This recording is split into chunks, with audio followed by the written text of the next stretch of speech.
As this river is going to and fro throughout the land, this river will upend nations. This river will bring the governments that shouldn't be in place down and put other ones in place.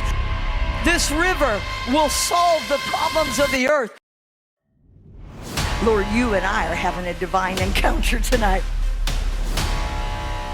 I'm putting a demand on the anointing of the Holy Ghost. I'm making a pull on heaven tonight. And if nobody else gets anything, they aren't even going to recognize me by the end of this night, because it comes down to you and me, Holy Ghost. It only takes one touch for you to become unrecognizable. Come on, just like you did on the day of Pentecost, do it again.